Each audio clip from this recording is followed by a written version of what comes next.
প্রিয় চাকরি প্রত্যাশিত ভাই ও বোনেরা, আশা করি আপনারা সকলেই ভালো আছেন।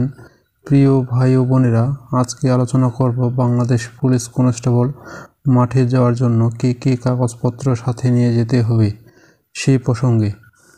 পুলিশ কনস্টেবল যে সার্কুলার ছিল তা ইতিমধ্যে SMS দেওয়ার শুরু করেছে এবং SMS পাওয়ার পরে আপনার প্রথম যে কাজ হবে, আপনার মাঠে যাওয়ার জন্য কী কী কাগজপত্র লাগবে আর যেগুলো কাগজপত্র আপনার কাছে নেই সেগুলো অতি তাড়াতাড়ি সংগ্রহ করুন।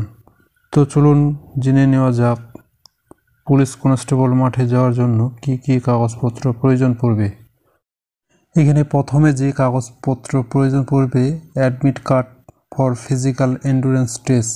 এখানে ডাউনলোডকৃত প্রিন্ট কপি 2 কপি, এখানে ডাউনলোডকৃত 2 কপি বের করতে হবে। এবং দ্বিতীয়ত রয়েছে শিক্ষাগত যোগ্যতা সনদপত্র। এখানে শিক্ষাগত যোগ্যতা সনদপত্র বা মূল কপি নিয়ে যেতে হবে, অবশ্যই মূল কপি সাথে নিয়ে যেতে হবে।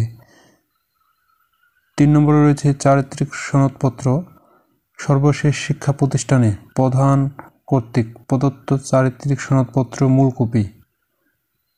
এবং চতুর্থ রয়েছে নাগরিকত্ব সনদপত্র, জেলা স্থায়ী বাসিন্দা, জাতীয়তার প্রমাণস্বরূপ, ইউনিয়ন পরিষদের চেয়ারম্যান, সিটি কর্পোরেশন, মেয়র, পৌরসভা, মেয়র, ওয়ার্ড কাউন্সিল যা প্রযোজ্য এর নিকট হতে স্থায়ী নাগরিকত্ব সনদপত্র মূল কপি। এরপর রয়েছে অভিভাবকের সম্মতিপত্র, আইনানুগ অভিভাবক কর্তৃক প্রদত্ত সম্মতিপত্র পুলিশ ওয়েবসাইটের নমুনা অনুযায়ী। এখানে পুলিশ ওয়েবসাইটে দেওয়া আছে, সেই নমুনা অনুযায়ী অভিভাবকের সম্মতিপত্র নিতে হবে। এবং 6 নম্বরে রয়েছে জাতীয় পরিচয়পত্র, প্রার্থীর জাতীয় পরিচয়পত্র মূল কপি। কিন্তু যদি প্রার্থীর জাতীয় পরিচয়পত্র না থাকে তাহলে পিতার মাতার জাতীয় পরিচয়পত্র মূল কপি সাথে নিয়ে যেতে হবে। যদি প্রার্থীর জাতীয় পরিচয়পত্র না থাকে তাহলে অবশ্যই পিতামাতার জাতীয় পরিচয়পত্র মূল কপি সাথে নিয়ে যেতে হবে। এরপর হচ্ছে ছবি, 3 কপি পাসপোর্ট সাইজের রঙিন ছবি। এখানে 3 কপি ছবি সত্যায়িত করতে হবে, অর্থাৎ সরকারি গেজেট কর্মকর্তা কর্তৃক সত্যায়িত করতে হবে। এরপর হচ্ছে মুক্তিযোদ্ধা, শহীদ মুক্তিযোদ্ধা, বীরাঙ্গনা সন্তানদের ক্ষেত্রে প্রমাণক। এখানে যদি মুক্তিযোদ্ধা, শহীদ মুক্তিযোদ্ধা, বীরাঙ্গনা সন্তান থাকে তাহলে সেই সন্তানদের সনদপত্র সাথে নিয়ে যেতে হবে। এরপর হচ্ছে ক্ষুদ্র নৃগোষ্ঠী কোটা। এখানে ক্ষুদ্র নৃগোষ্ঠীর জাতীয় কোটার প্রার্থীদের ক্ষেত্রে প্রমাণস্বরূপ তাদের সনদপত্র সাথে নিয়ে যেতে হবে। এরপর হচ্ছে শারীরিক প্রতিবন্ধকতা ক্ষেত্রে। এখানে শারীরিক প্রতিবন্ধকতা থাকলে অবশ্যই তাদের মূল কপি সনদপত্র নিয়ে যেতে হবে। এবং তৃতীয় লিঙ্গের প্রার্থীর ক্ষেত্রে জেলা সিভিল সার্জন কর্তৃক প্রদত্ত সনদপত্র সাথে নিয়ে যেতে হবে।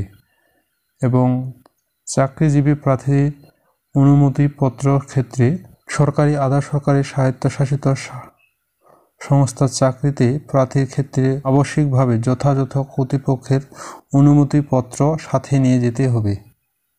অর্থাৎ আপনাকে এখানে যত প্রকার কাগজ প্রয়োজন সেগুলো সব কাগজের মূল কপি সাথে নিয়ে যেতে হবে।